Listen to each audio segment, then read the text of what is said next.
Hola a todas y todos, ¿cómo están? Espero que se encuentren muy bien. Mi nombre es Ana Berta y les doy la más cordial bienvenida a una tertulia literaria más aquí en Letras a Contraluz. En esta ocasión va a ser más enfocado a la historia, porque nos acompañará un invitado de lujo que es historiador de la UAM. En un momento más se unirá al en vivo, le voy a enviar la invitación para que nos acompañe. Esa gran pasión que siente por la historia y también por todo este proyecto que está armando a través de su página En la Mira de los Libros y que también lo lleva a realizar un podcast. Entonces, hoy vamos a conocer a nuestro invitado de hoy, que es Adrián Ibarra. Espero se pueda unir sin ningún problema, ya le envié la invitación. Ahora solo es que no se presente nada para que pueda ingresar sin conflicto alguno. Mientras tanto, les voy a compartir su semblanza. Adrián Ibarra, nacido en 1987 en Ciudad de México, es historiador e internacionalista, docente por azares del destino, amante de la lectura y la cultura japonesa, con la cual busca especializarse en la literatura del país asiático. Es creador del perfil de Instagram, @en la mira de los libros 2, y del podcast Detrás de la historia y los libros, con el cual busca difundir y compartir conocimiento sobre los libros y la historia no solo de Japón, sino también del mundo. También en un futuro, no muy lejano, le gustaría poder compartir algo de lo que ha escrito de manera amateur. Adrián, ¿te puedes unir? Te voy a volver a enviar la invitación, a ver si no presenta ningún problema. Listo, ya vemos la cortina. Ahora ya tenemos a ti. Ok, perfecto, excelente. ¿Cómo estás, Adrián? Bien, estaba, estaba justo checando desde mi otro perfil de Instagram que tengo aquí y justo ahí mandé mensaje de que ya voy para allá. No te preocupes, no te preocupes. Lo bueno es que sí te pudiste unir y podemos contar hoy con tu presencia. Yo ya había tenido el gusto de conocerte porque me hiciste una entrevista en tu podcast que ya pronto estará dándose a conocer. Y el día de hoy, pues no podíamos quedarnos en Letras a Contraluz sin tu presencia y sin que nos hablaras de esas grandes pasiones que tienes en tu vida, que es entre ellas la historia. ¿Nos podrías decir por qué quisiste convertirte en historiador y por qué elegiste precisamente la UAM para convertirte en este profesionista que ahora eres? Bueno, en el caso de la UAM fue porque, bueno, mi decisión era estudiar alguna de las de las tres grandes casas de estudio, ¿no? Que es UAM, Politécnico y la UNAM. En el caso de la UNAM y del Poli, no me quedé en el área bueno, en la UNAM no me quedé en historia, en el Poli me quedé en matemáticas y, bueno, físico matemático, qué curioso, pero al final fue la historia donde yo decidí quedarme, o sea, y decidí yo cualquiera de las, como cualquier, en ese momento como cualquier adolescente, mi decisión era buscar todas las opciones posibles y quedarme en un lugar donde pudiera estudiar. Y bueno, se dio la oportunidad de quedarme en dos escuelas. Al final de cuentas, mi decisión fue la historia, porque mi pasión por la historia viene desde niño, sobre todo a nivel, me di más cuenta a nivel secundaria. Los maestros que me dieron en su momento clases fueron como esa inspiración para poder dar historia. Y ya de ahí, bueno, cuando entro a la carrera, surge más mi interés porque, bueno, ves un amplio espectro de lo que es la historia, no es nada más algo muy genérico, sino hay mucha profundidad. Y de ahí durante 4 años más, no, 4 años mínimo, máximo fueron 6 porque me tardé en hacer la tesis. Este, todo esto de poder estudiar y de apasionarme por todos los rubros de la historia fue algo que yo no me esperaba y bueno, pues aquí estoy. ¿Hay algún personaje histórico que tú admires y en caso de que sí, cuál sería? Hay varios, pero digamos, como que tengo mis etapas, ¿no? Anteriormente, y el que más recuerdo y el que hago más remembranza es, por ejemplo, Maquiavelo, que es este autor renacentista que dio los fundamentos del Príncipe, pero él me gusta mucho porque él hizo investigación histórica también, y sus obras son poco conocidas, por ejemplo, Discurso de Tito Livio y Historia de Florencia, son algo que a mí me fascina como autor italiano que es, ¿no? De ahí me puedo ir a lo mejor con Carlo Ginzburg, con un Moradielos, ¿no? Por Enrique Moradielos, o sea, muchos autores que a lo mejor son historiadores y que en la carrera al final de cuentas me los mostraron y también me pude como apasionar por esos autores, sus metodologías, sus estudios. Últimamente, más que un autor en específico de historia, estoy como, bueno, ahí supongo vamos a hablar sobre eso, es la literatura japonesa, que es en un futuro no muy lejano, pues especializarme.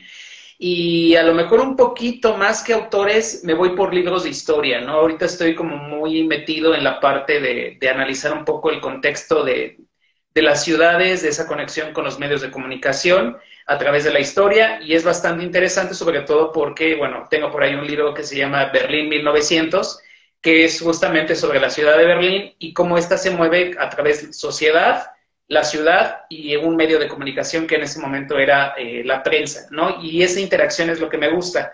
Justo también de ahí, bueno, como que retomé esa parte porque fue mi tesina o tesis de la licenciatura, fue eso, fue justamente analizarlo. No fue aquí en México, bueno, yo decidí que fuera Estados Unidos, que era como la punta de lanza en ese momento de los medios de comunicación en 1950, cuando se estrenó la televisión. Y bueno, de ahí surgió como mi tesis de buscar como esa conexión entre el medio de comunicación y la sociedad y los contenidos que se hicieron. Eso fue como a grandes rasgos todo lo que he estado haciendo en investigación. Además de todo ello, también te convertiste en docente. ¿Qué reto consideras que es el más grande que has tenido que enfrentar cuando sabemos que la educación, pues por momentos puede verse afectada por diversas circunstancias, de que sigue habiendo analfabetismo y de que sigue de cierta manera siendo un gran desafío el poder transmitir a los jóvenes este apasionamiento por el conocimiento? A veces, ahora más con la tecnología, pues están más enfocados en otros temas que no van tanto de la mano de estar eh, pues muy apegados a estar investigando, a dedicarle tiempo, todo es como muy instantáneo. En ese aspecto, ¿cómo lo manejas como docente? Retos. Yo lo manejo como docente siempre diario, son retos constantes. Yo estoy en educación pública, estoy a nivel secundaria por el momento. Obviamente espero en un futuro no muy lejano llegar a más niveles, pero ahorita la que me abrió las puertas fue la educación secundaria. Los retos, llamar la atención de los chicos. Ese es uno de los retos constantes de la historia. En mi caso, bueno, yo entré un poco grande de edad al sistema educativo porque estudié, obviamente cuando estaba en ese inter de hacer los exámenes, tuve la oportunidad de entrar a otra de mis pasiones, que son las relaciones internacionales, y complementarme un poco también en esa parte con la otra licenciatura. Retos constantes, obviamente, bueno, creo que los típicos como docente que se tienen en sus momentos, desde que a los niños siempre estén captando la atención en cuestiones de la temática que les guste, lo típico que nos dicen, obviamente, tenga buen control del grupo, que no se paren, que es que mantenerlos como soldaditos, ¿no? Y sí es un poco pesado, pero bueno, ya más o menos 6 años que llevo yo en el sector público y haciendo docente, pues ya como que es más sencillo para mí empezar a tener más control sobre esos pequeños detalles de los chicos. Sabes que son adolescentes y que al final de cuentas son un mar de emociones y un mar de energías. Y me gusta trabajar con ellos. O sea, creo que es algo muy interesante. Los retos principales es justamente ese, captar la atención de los alumnos. Y a lo mejor un reto yo creo hacer dinámicas en donde puedan ellos como comprender un poco más la historia, tener una participación activa, que justamente soy yo de la idea de más de una participación individual que en colectivo, porque primero hay que trabajar a nivel individual cada uno de ellos lo que les interesa y luego ya como compartirlo. Entonces, son cositas y detalles que he ido como afianzando más que perfeccionando, y si veo errores, pues automáticamente cambiar de estrategia. O sea, es una estira y afloje constante, en donde lo principal es que estos niños tengan la oportunidad de cuestionarse, que eso es lo principal, de cuestionarse todo, ¿no? Y que al final de cuentas se queden, aunque aprendan lo mínimo que aprendan o lo máximo que puedan aprender, lo puedan, como decir, oh, el maestro dijo esto, o yo vi este tema porque lo vi de esta forma, ¿no? Y a lo mejor lo van a ver con otra perspectiva. Entonces, son muchos detalles que trato de inculcarles a los chicos, y que me cuesta un poco de trabajo, pero bueno, constantemente hay que estar avanzando y creo que es una prueba y error.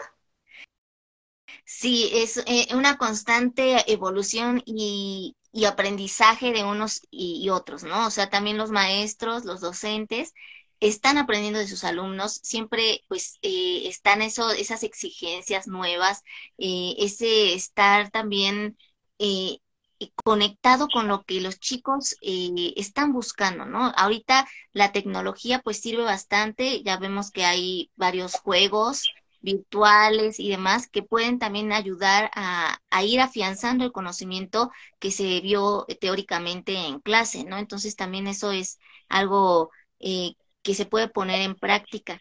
En el caso de la literatura como tal, ¿qué libros te han marcado y por qué? Los libros que me han marcado, sonaré como Peña Nieto un poco, ¿no? Diciendo que me marcó la Biblia y todo esto, pero no soy de ese tipo de personas. Eh, marca, así podemos hablar de muchos, ¿no? Mi parte de mi adolescencia, más que una cuestión de historia en su momento, fueron libros como mucho de fantasía, ¿no? En este caso, los típicos que vemos, Harry Potter, ¿no? Un poco, libros que al final de cuentas, bueno, eran parte de este paso de la niñez a la adolescencia, y en donde yo me he mantenido como era como mi mundo y mi protección en ese momento. A lo mejor otros, ya a nivel universitario, cuando ya empecé a leer más y que fue algo como más constante la lectura, no solo de historia, tuve la oportunidad de también leer literatura, y fue algo que ahí me apasionó mucho. Los títulos que voy a decir son como muy escabrosos, pero son novelas que a mí me gustan y que todavía tengo por ahí uno de los libros. Se llama El arte de matar. Es una novela de verdad muy oscura, y en donde me gusta como ese juego de mentes poderosas, ¿no? Y a mí me marcó porque fueron mis primeras novelas que leí de esta literatura como oscura, gótica, novela negra, como hoy en día le llaman, y que me apasionaron mucho en el sentido de descubrir todo este juego, de ir hilando, desentrañar los misterios. En la parte positiva, a lo mejor en la parte negativa, pues bueno, hubo un momento en que ya yo quería ser otra vez un personaje y dije, no, esto no está bien. Pero aquí lo interesante es que esas novelas o esos libros también me han ayudado como a empezar a explorar mi parte como escritor un poco. Obviamente no he sacado a la luz nada porque sigo en prueba y error. Y tengo muchas cosas por ahí guardadas de poemas, novelas, bueno, no novelas, como argumentos que quiero seguir perfeccionando hasta que salga algo que valga la pena y mostrárselo al mundo. Mientras tanto, lo demás ahí lo tengo, como dicen, engavetado y guardado en la computadora. ¿Te animarías a compartirnos, aunque sea un poema que tengas por allí a la mano o un cuento?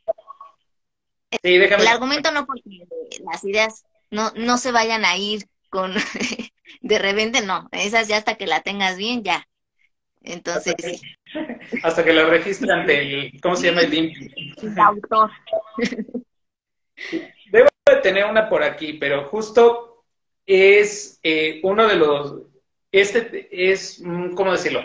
El año pasado retomé parte de la escritura. Yo durante toda la universidad escribí, tengo en mi computadora, están todas archivadas y guardadas. Y en el caso de un poema en específico, hace poquito no hace poco, hace un año más o menos lo escribí justamente en este interés de volver a a conectar con esa parte creativa mía, y que eso fue uno de los puntos clave justamente para las, bueno, ahorita lo voy a ir adelantando, como para construir el Instagram, construir el podcast, o sea, ir compartiendo ese deseo por la lectura, pero también por lo que escribo de repente.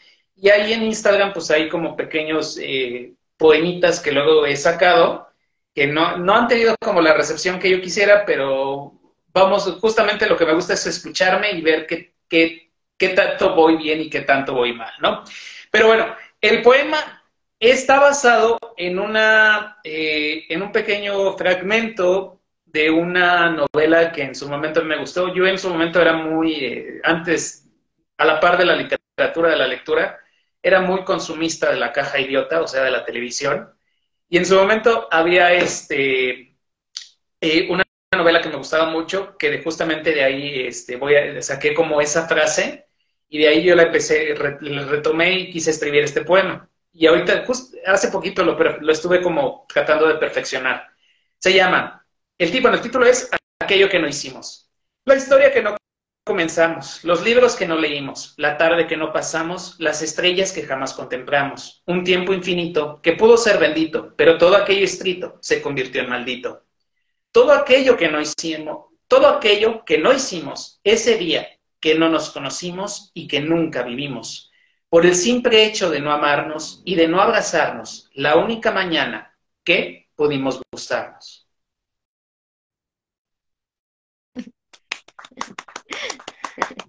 Y aparte con la rima, muy melódico, muy con esa armonía en el sonido.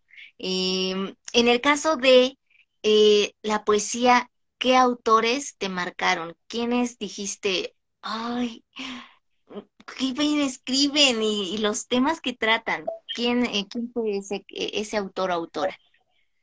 Híjole, es una pregunta muy compleja, porque en realidad voy a ser sincero, yo de poesía no sé nada, no, o sea, he leído muy poquita poesía, y las poquitas, pues, la cuestión de poca poesía que he leído es como la que me ha marcado.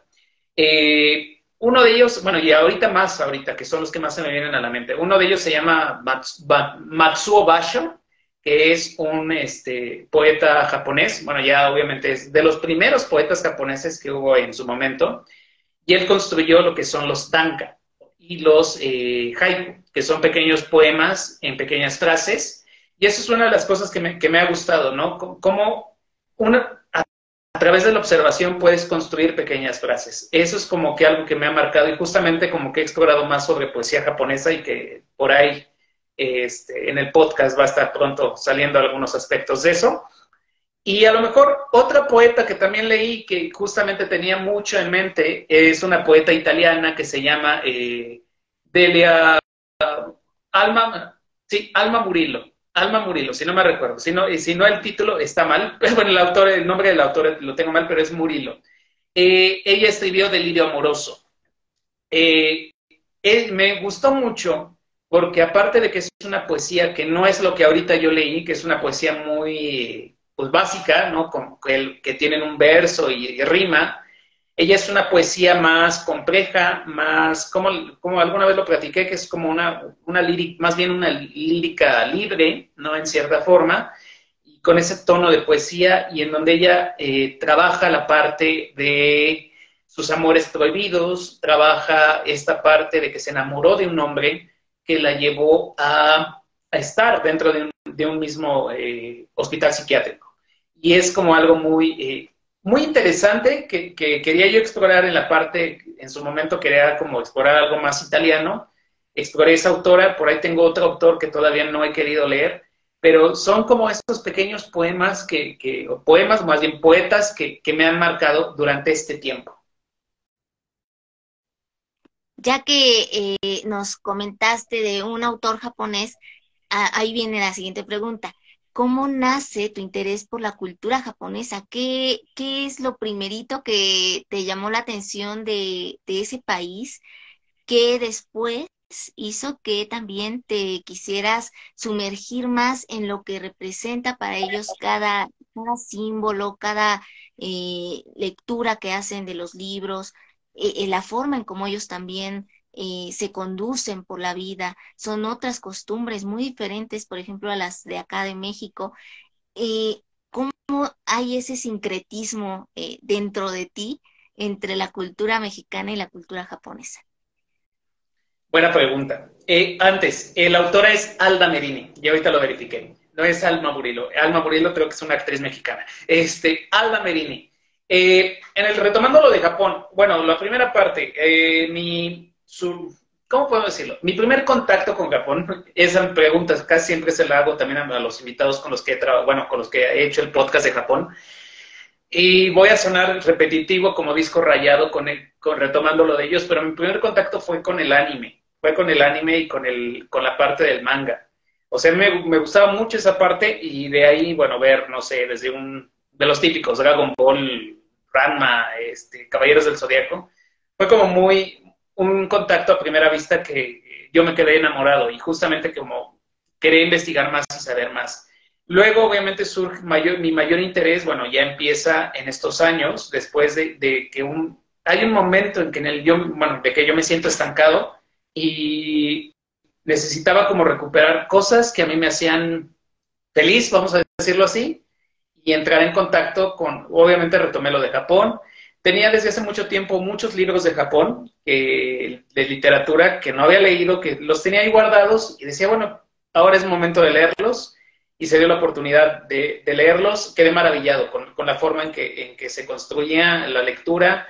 Me mostraron otras realidades, conocer otro tipo de visiones de la vida. Y eso fue algo que me llevó justamente a apasionarme más por la cultura japonesa y que, bueno, hasta lo estamos viendo reflejado en el perfil de Instagram y que en su momento no era el objetivo, pero bueno, eso fue lo que me llevó. Y el podcast, que justamente también es otro de los aspectos que sigo trabajando.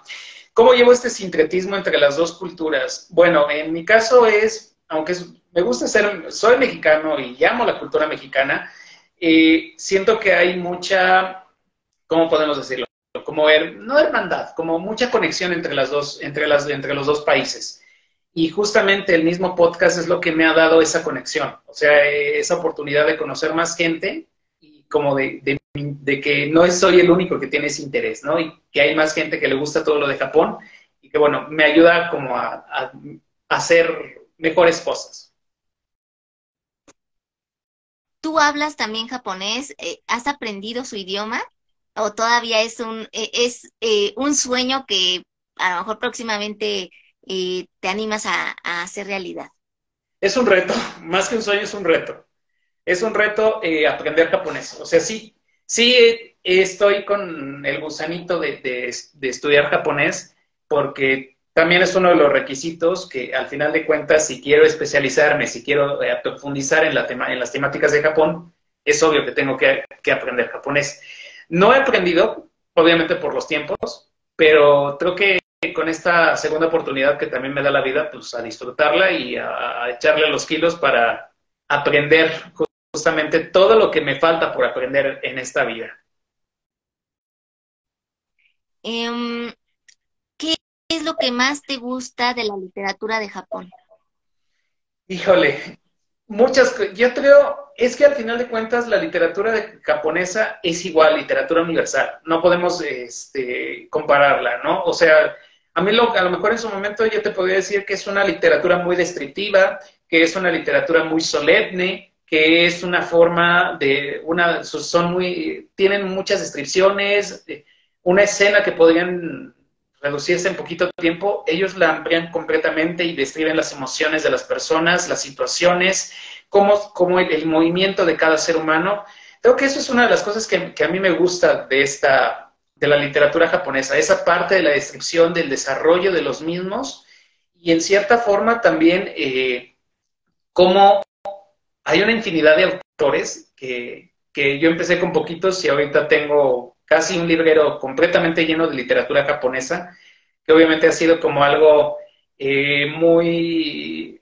Bueno, aparte de que varios de esos libros yo los he comprado, porque, pues bueno, para eso trabajo, se puede decir así, pero es algo que también me ha gustado, o sea, desde leer uno, empecé a leer otro y otro y otro y otro, o sea, Eso es lo que me ha gustado, pero ahora justamente ya no me quiero quedar nada más como con lectura para mí, sino ya poderlo compartir.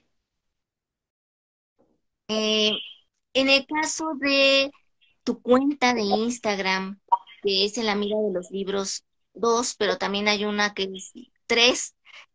¿Cómo es que surge? ¿Por qué se convierte en 2 y 3? ¿Y qué es lo que buscas transmitir a través de este perfil de Instagram? ¿Cuál es tu principal objetivo? Es curioso, porque también si buscas en Instagram hay otro perfil que se llama solo es en la mira de los libros. También es mío. Nada más que ese no lo usé porque olvidé mi contraseña. Entonces por ahí surgió, bueno, surgió en la mira de los libros 2 y en la mira de los libros 3. La mira de los libros 3 es cuenta de respaldo. Por si algún momento llego a... La vez pasada justamente lo platicaba en un live que era justo como estoy cambiando de celular, este ya está viejito y tengo ahorita uno nuevo que es con el que estamos haciendo la práctica. Cuando empecé a pasar los datos en el perfil de Instagram, bueno, a la aplicación, no me acordaba de la contraseña. Entonces tuve que crear otro perfil más. Dije perfil de respaldo en caso de que pierda el otro. Pero pues por azares del destino me acordé de la contraseña y pude ya tener las dos cuentas en un mismo celular. Y bueno, eso me ha permitido como seguirlas trabajando. ¿Qué quiero transmitir? Principalmente, el objetivo principal era compartir la lectura, compartir lo que yo leo y reseñarlo. En el mundo de Instagram, pues hay una parte que es Bookstagram y que hay muchas personas que les gusta compartir y reseñar. Yo no busco como la fama o algo así, sino es compartir lo que me gusta, que es la literatura en general. Obviamente, como empecé a leer más sobre Japón, pues bueno, la cuenta se ha convertido en una como en algo más para cuestiones de Japón. No solo literatura, sino también hemos empezado, bueno, yo he empezado a explorar historia, personajes, o sea, como características de la cultura japonesa, justamente porque, bueno, mi interés en un futuro es especializarme en esa área y pues literal es una cuestión bastante interesante. Lo que busco transmitir al final de cuentas es conocimiento y que tener acceso, ¿no? al mismo. ¿A qué me refiero con esto? De que no es solo lo que yo leo, sino también es lo que puedo compartirles a los demás y lo que estoy aprendiendo, pues ya compartirlo y divulgarlo. Que también eso es bastante importante y que justamente es lo que también, retomando un poco lo de la docencia, es como uno de los objetivos como que también tengo con los adolescentes, transmitirles el conocimiento y que, bueno, lo puedan usar en su momento. Y aquí, pues, la cuenta de la mira de Japón, pues, bueno, en la mira de Japón, perdón, la mira de los libros, se ha convertido justamente en algo como en la mira de Japón, literal. Qué bueno que seas previsor, porque luego sí, de repente ya uno tiene nulo acceso a una cuenta o demás y dice, changuitos, ¿ahora qué hago, no? Pero qué bueno que sí lo viste desde antes eso.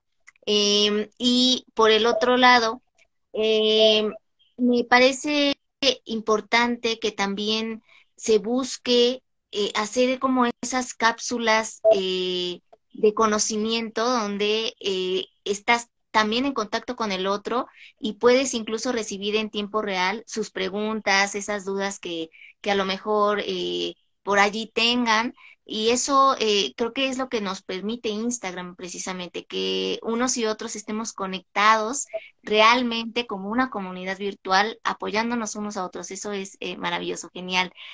Y me gustaría saber, ¿en algún momento vas a hacer también cápsulas históricas así de historia universal, historia de México? ¿Está dentro de tus planes o cómo ves ese Sí, justo futuro? ese futuro. Sí pretendías, bueno, no es que pretendía. El objetivo principal era, tengo alumnos que están en tercero de secundaria. Obviamente, pues ellos no, en este momento no me siguen, está prohibidísimo que me sigan, obviamente, pero la idea era en su momento crear como pequeñas cápsulas para temas de historia que ellos tengan acceso para poder estudiar para su examen de preparación a la media superior. Ese era uno de los objetivos. Pero con los tiempos y verme inmerso, por ejemplo, en la parte de Japón y verme inmerso en seguir leyendo, el trabajo como docente, de repente visitar lugares históricos, que también es justamente otro de los objetivos del perfil, que es como difundir un poquito la cultura mexicana a través de los museos, a través de los lugares, de las experiencias. No me ha dado como ese tiempo. Sí lo estoy considerando.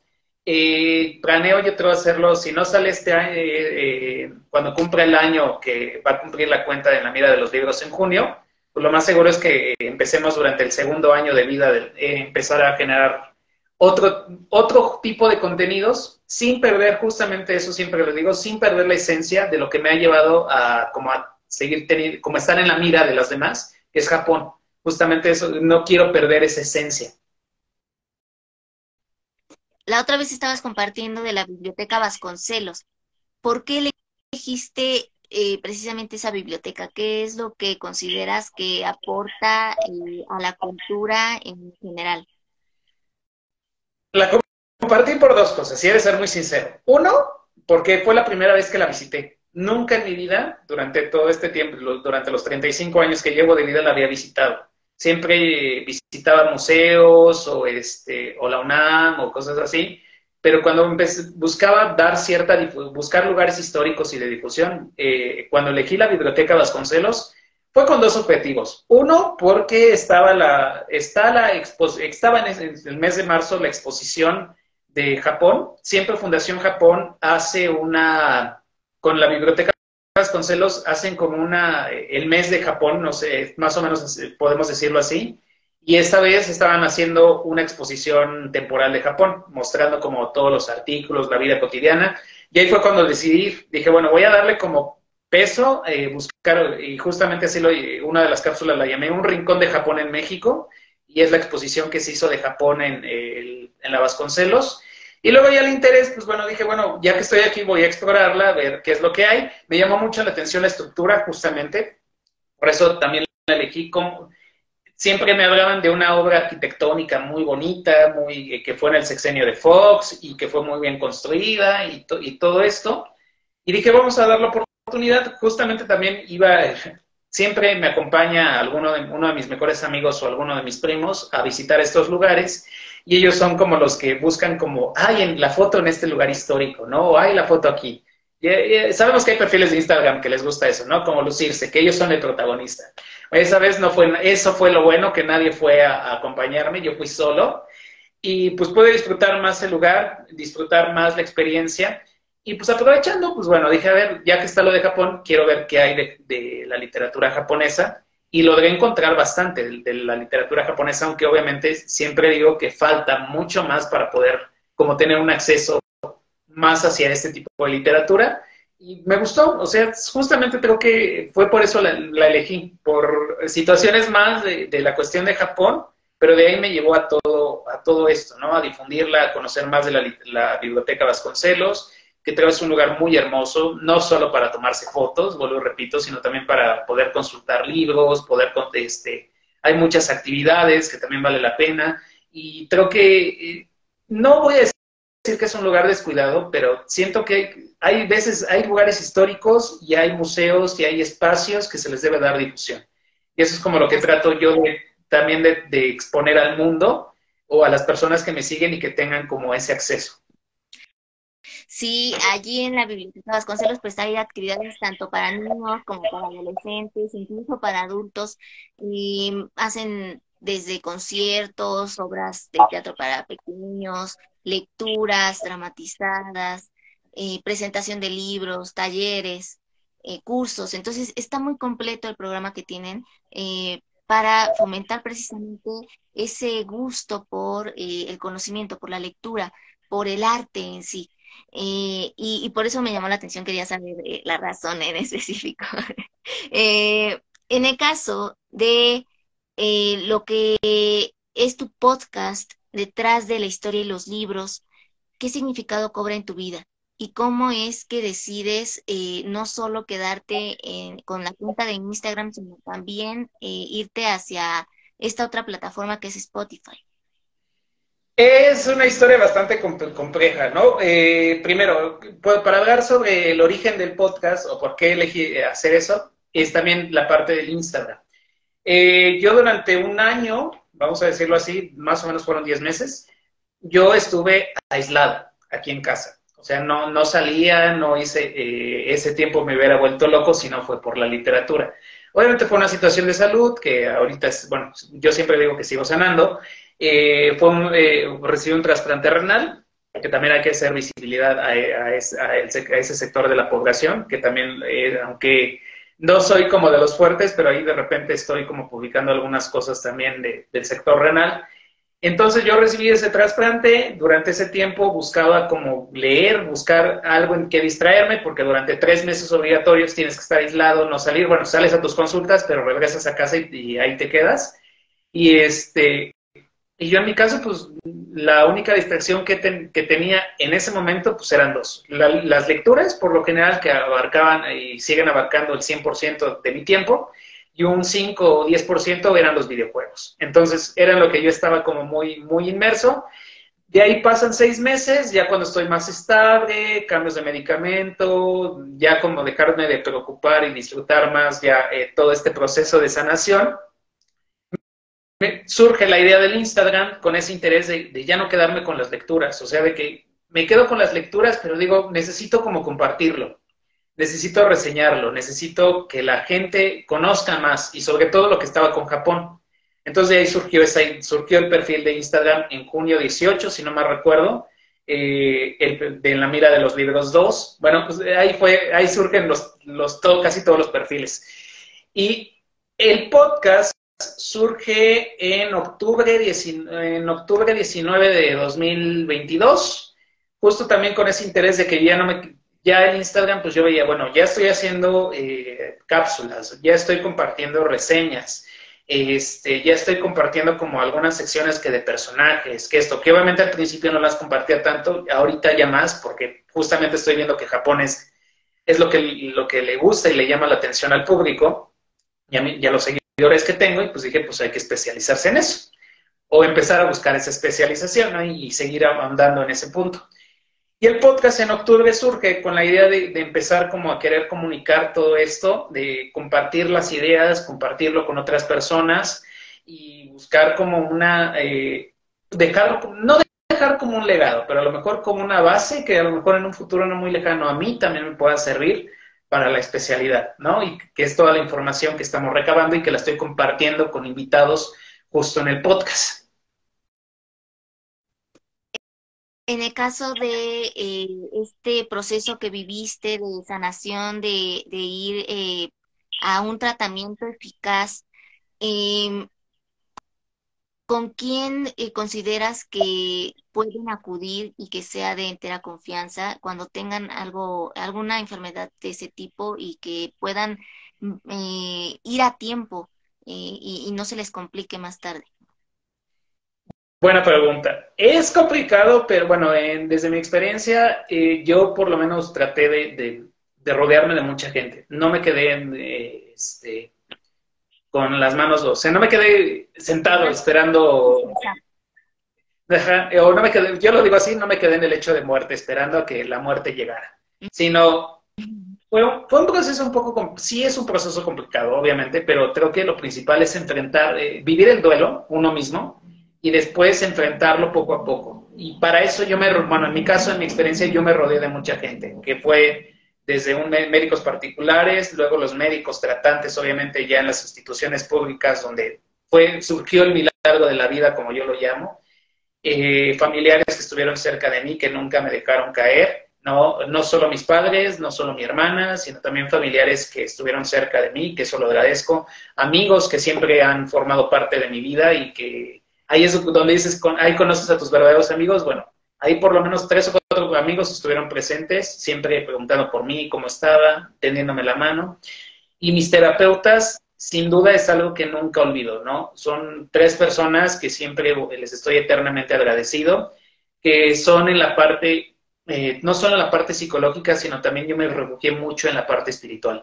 No me refiero que me refugié en Dios, sino me refugié en algo más allá del entendimiento que es como muy interesante, y que mis 3 terapeutas me ayudaron sobre todo a decir, bueno, tenemos que trabajar en ti, ¿no? En todos esos miedos que tenías, y que obviamente ahora que vas a aceptar este nuevo riñón, vas a sanar, vas a hacer todo esto, tenemos que trabajar todos estos procesos de la mano, ¿no? Psicología, bueno, psicóloga, voy a decirlo así, consteladora, otra de mis terapeutas fue, ¿cómo podemos decirlo? Bueno, eso obviamente del cáncer, también eso fue como muy, muy aleccionador para mí, porque me compartió su experiencia y me dijo, a ver, puedes sanar y vamos a sanar, ¿no? Y ese círculo de mujeres maravillosas, he de decirlo así, familia, doctoras, amistades, fue lo que me ha ayudado a estar aquí hoy en día constantemente, y vuelvo y repito, sanando, ¿no? Y seguir creciendo como persona.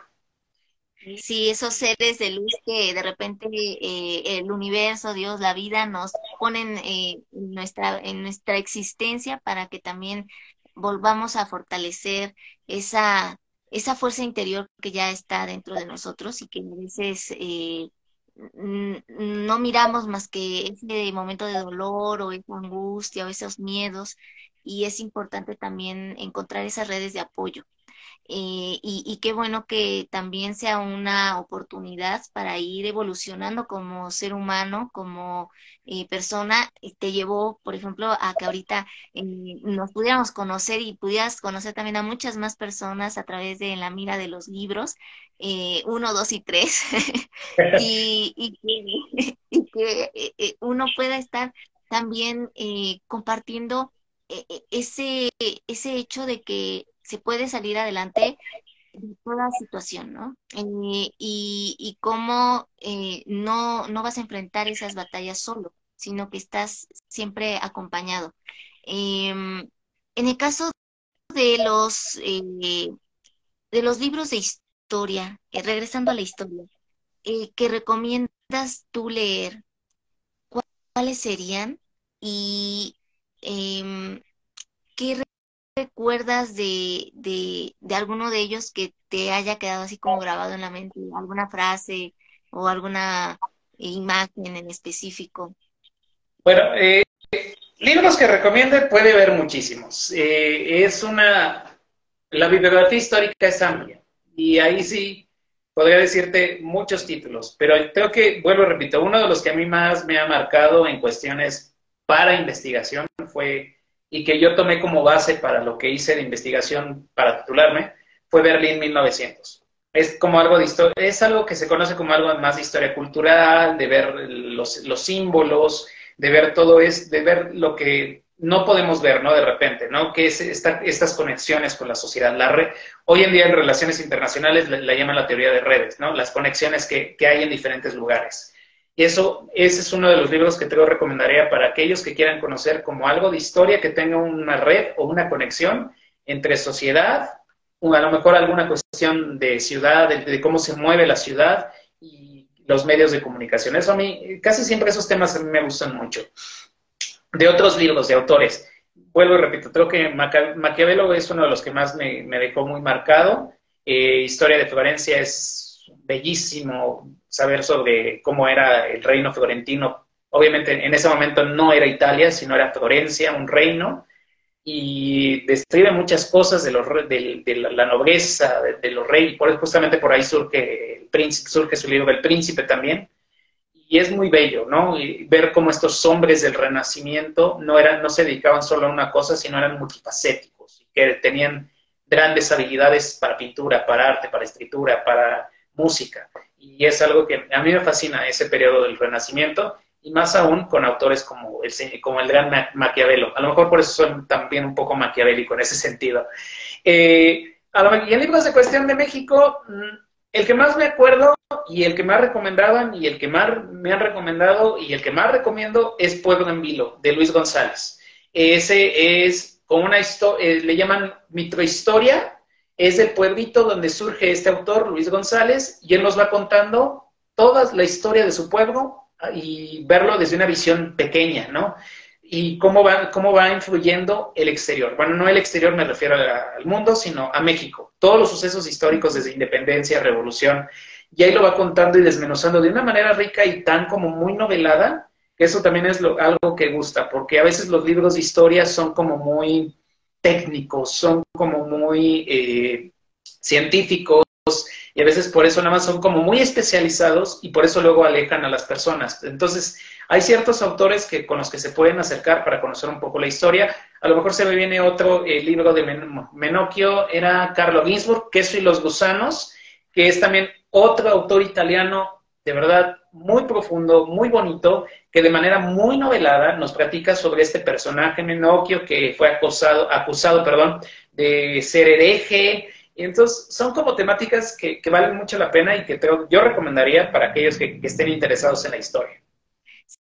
Sí, por eso lo preguntaba, porque muchas veces pues te recomiendan los muy conocidos y que son tremendos eh, ladrillos, ¿no? De que, ay, Dios mío, no. Y a veces hay personas que les cuesta trabajo un poco adentrarse por eso en los temas históricos, aun siendo muy importantes y muy interesantes. Bueno, no, ahorita no encuentro otra palabra. Porque nos van mostrando también cómo nuestro pasado a veces se replica en el presente, en el futuro, los errores se vuelven a repetir, entonces es como nos invitan a hacer una reflexión mayor. Ahorita como historiador, ¿tú cómo entiendes la historia? Porque hay algunos que dicen, a ver, la única historia que existe es la que está ahí en los libros, en los documentos que se pueden ver. Y yo me pregunto, hay también las historias de los vencidos, que muchas veces no están en los libros, que muchas veces nada más pasa de boca en boca, pero existen. Como historiador, ¿tú cómo lo enfocas o lo percibes en ese sentido? ¿Cómo lo entiendes? Hay varias historias, hay solo una historia, hay historias que son las oficiales y otras que son las que quedan por debajo del agua. Cómo lo ven ustedes? No, justamente es una discusión, ¿no? También constante, pero aquí lo podemos ver desde una perspectiva de la historia oficial que nos quieren dar, pero esa no es la correcta, porque al final de cuentas sí hay muchas historias y cada individuo crea su propia historia. Eso creo que es lo fundamental. Hay hay miles de terminologías, ¿no? La historia vista desde arriba, ¿no? Que es la élite. La historia vista desde abajo, que son los obreros. Entonces, creo que aquí lo importante es eso, ¿no? Y yo no me quedo nada más con lo que dice, ¿no? La historia hecha en los libros, sino es la historia la hacemos nosotros y al final de cuentas es un proceso constante. Lamentablemente las metodologías, bueno, y esto te lo puedo decir, ¿qué será? Cuando yo salí, todavía estábamos lo máximo que podíamos estudiar era la década de los 80. Ahorita ya estábamos estudiando la década de los 2000, ya acercándonos en ese tiempo. Siempre nos decían eso. Temas, bueno, en mi caso en la carrera, en la UAM, a lo mejor ya ahorita son más flexibles. Desconozco porque ya tiene mucho tiempo que no voy a la universidad, a visitar la universidad. Pero lo que nos decían era, no, de años 80 para atrás. Porque si ustedes quieren hacer temas más actuales, se van a meter en complicaciones, ¿no? Y es como, y como que temas actuales no les gustaba porque no querían como profundizar o no querían, bueno, me refiero al cuerpo académico, y eso a veces desanimaba, ¿no? Y bueno, y yo fui uno de ellos de los que me desanimé, aunque bueno, me encontré mi nicho en los medios de comunicación, pero justamente pasa eso, de que la historia a veces puede ser el equipo académico o de docentes, luego puede a lo mejor limitar un poco esa parte y esa fue mi experiencia, vuelvo y lo repito, de la parte de la investigación, ¿no? Y que no puedas abordar más. Justo por eso también estudié relaciones internacionales, porque ahí es todo lo opuesto. O sea, todos los fenómenos los puedes ver desde muchas aristas, pero también lo puedes ver con menos tiempo de, ¿cómo podemos decir?, de investigación. O sea, tardan 2, 3 años en salir los libros o artículos de lo que tú quieres investigar. Y eso es algo de lo que me gusta de esta carrera, aunque también algunos amigos internacionalistas, sobre todo profesores, me dicen, es que tú con la historia, pues también tienes esa dinámica, o sea, nos complementas la otra parte, ¿no? Que también eso es muy importante y que relaciones internacionales también tiene que ver. Y es así, y justamente esa es la percepción que tengo, ¿no? Hay como una oportunidad de ver muchas historias hoy en día, porque no es nada más la historia del de arriba, o sea, no es nada más la historia oficial, no es nada más la historia, podemos decir aquí cuestiones políticas. Ah, ok. Entonces, no es la historia que nos pinta Andrés Manuel López Obrador, ¿no? sino hay también otras historias más. Está la historia de las minorías, está la historia de estos sectores que no les damos voz. Está la historia, no sé, desde, por ejemplo, el sector renal, está la historia de todo el colectivo o la minoría LGBT. O sea, hay miles de historias y nosotros mismos somos sujetos históricos, que eso también es importante decirlo. Cada uno de nosotros tiene una historia y cada uno de nosotros hace su historia. Entonces, creo que partiendo de ahí es como podemos ver que hay infinidad de historias. O sea, como retomando la típica frase, ¿no? Cada cabeza es un mundo. Y eso creo que es lo que vale mucho la pena. En el aspecto de los medios de comunicación y su evolución, que es evidente, ¿cómo se puede ver hoy en día tanto el aspecto positivo como el negativo de lo que ahora son los medios y la forma en la que se están utilizando? Porque vemos que, por ejemplo, bueno, resuelven los problemas de a lo mejor tener comunicación con otra persona de otro país, ¿sí? Se te acercan, ¿no? En las distancias, al menos virtuales, están allí presentes, pero también existe el ciberbullying, por otro lado, ¿no? Entonces está tanto una parte que es un pro y un contra. En ese aspecto, ¿tú cómo lo entiendes, cómo lo comprendes desde tu perspectiva como historiador y como internacionalista, que complementan bastante bien por lo que ahorita hemos escuchado? Es complejo. Fíjate bien, la idea de la, perdón, ya estoy como docente, este, es complejo, justamente retomando un poco la hipótesis con la que con la que trabajé en su momento, de la conexión del medio de comunicación, el mensaje que te envían, que es a través de los contenidos, y cómo lo recibe la sociedad, justamente esa triada continúa constantemente. De igual forma, la sociedad en este momento, o desde antes, cuando pasa cierto tiempo, envían otro tipo de señales y entonces los medios de comunicación reciben ese mensaje y construyen otro tipo de contenidos. Partiendo de ahí, hoy en día, siento que los medios de comunicación se han diversificado, ¿no? Que anteriormente, nada más aquí en México, pues teníamos 2 televisoras y era lo que llaman la llamada guerra de televisoras de los años 90.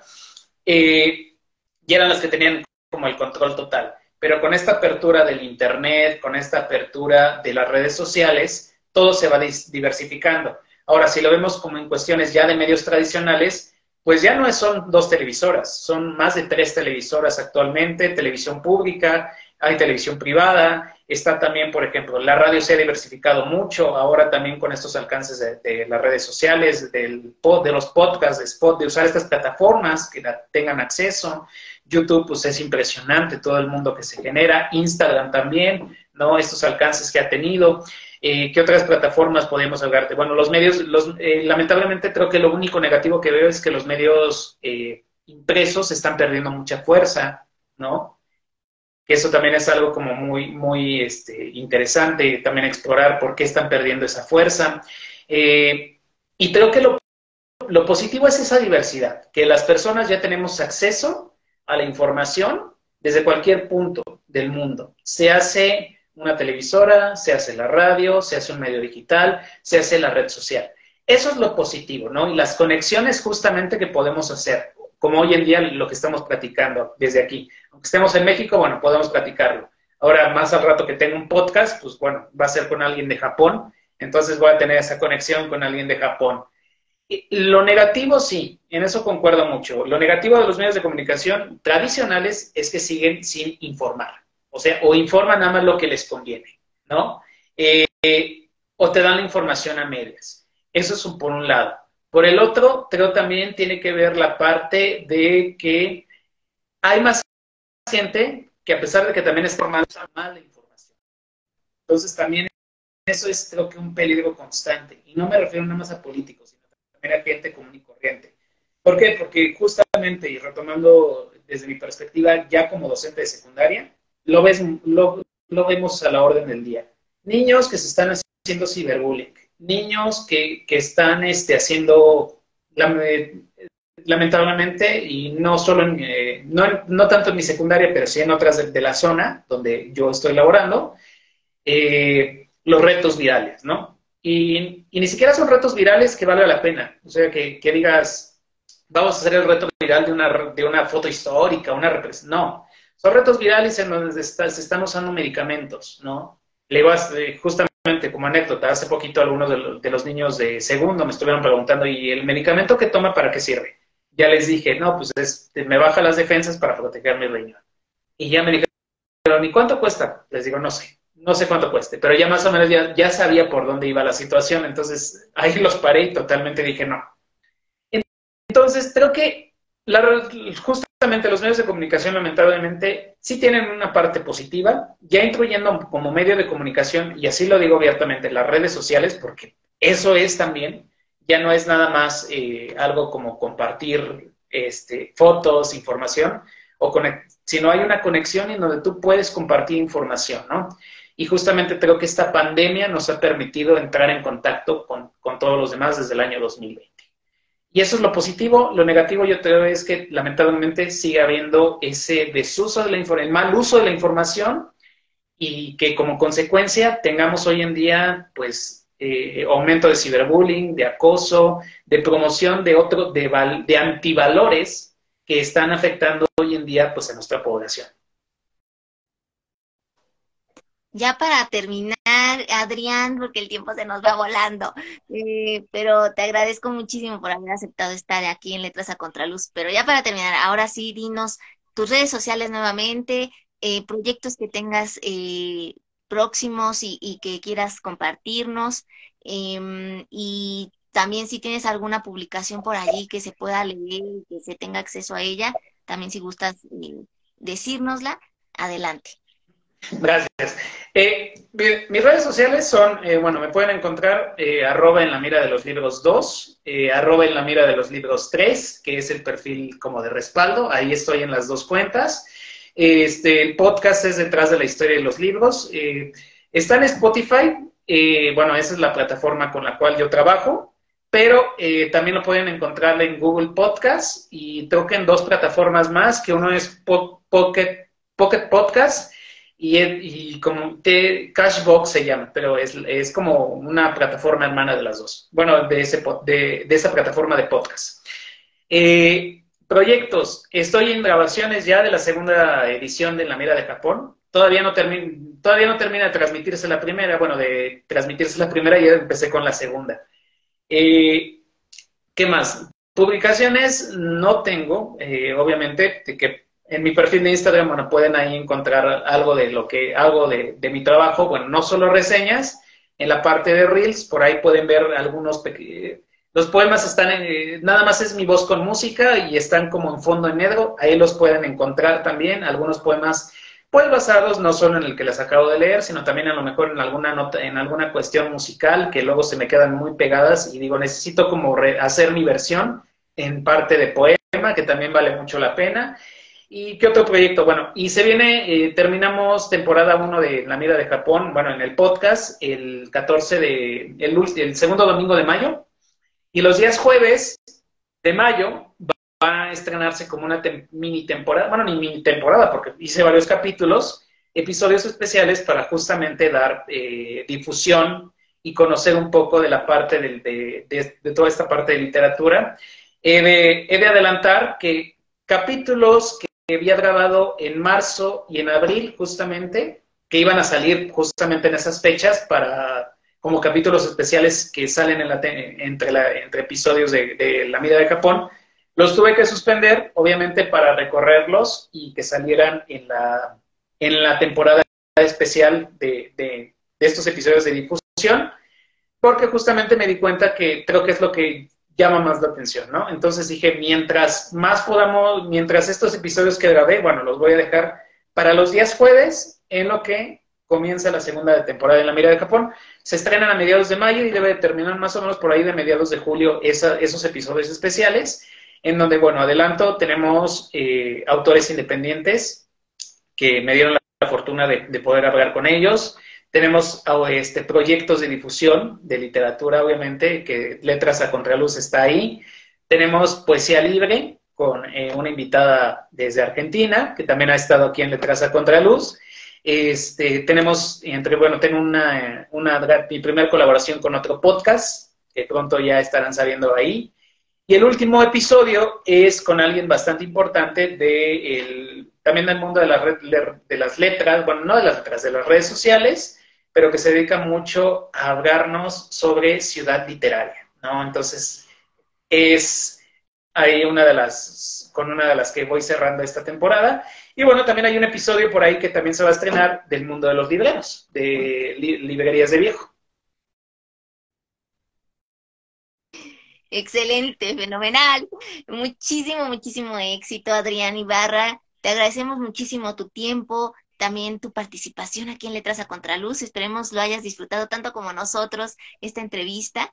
Aquí se va a quedar en Instagram. Si no se presenta ningún problema, también estará en YouTube para quienes no tengan Instagram ni Facebook, puedan disfrutar del pase de esta maravillosa tertulia histórica y conocer también un poco más de Adrián Ibarra, no solo desde su Instagram en la mira de los libros 2 y 3, sino también desde esta otra parte del ser humano que va formando todo su bagaje, toda su espiritualidad desde lo que va viviendo, desde lo que va compartiendo, porque también el compartir nos brinda algo a nosotros también, una retroalimentación mutua de los que nos escuchan, que nos ven y de nosotros que estamos allí también escuchando y atentos a lo que también los otros tienen que decirnos. Mil gracias también a quienes nos vieron en vivo, a quienes nos ven en diferido. Gracias por su tiempo, por su atención. Sigan pendientes de nuevas tertulias literarias aquí en Letras a Contraluz y por supuesto sigan a nuestro invitado del día de hoy, un invitado de lujo, ya como pudieron verlo. Adrián Ibarra, lo pueden encontrar en su podcast, Detrás de la Historia y los Libros, en la mira de los libros 2 y 3. Y bueno, pues también aquí un cachito de lo que es su página, su podcast y de quién es él. Que tengas un excelente día, una bonita Semana Santa, a los que creen en ello y a los que no y aprovechan las vacaciones, también pásensela súper bien. Y un abrazo a la distancia. No, muchísimas gracias por la invitación. Y bueno, también por ahí se me olvidó decirles, hay otro proyecto ya en la mira, que es obviamente el canal de YouTube. Bueno, está ahí ya, pero espero pronto también subir el material del podcast al canal de YouTube. Entonces, esa es una de las primicias que tenemos por ahí. De acuerdo, estaremos pendientes para que cualquier cosa, también desde Letras a Contraluz, ahí tienes las puertas abiertas. Muchísimas gracias. Hasta luego. Nos despedimos.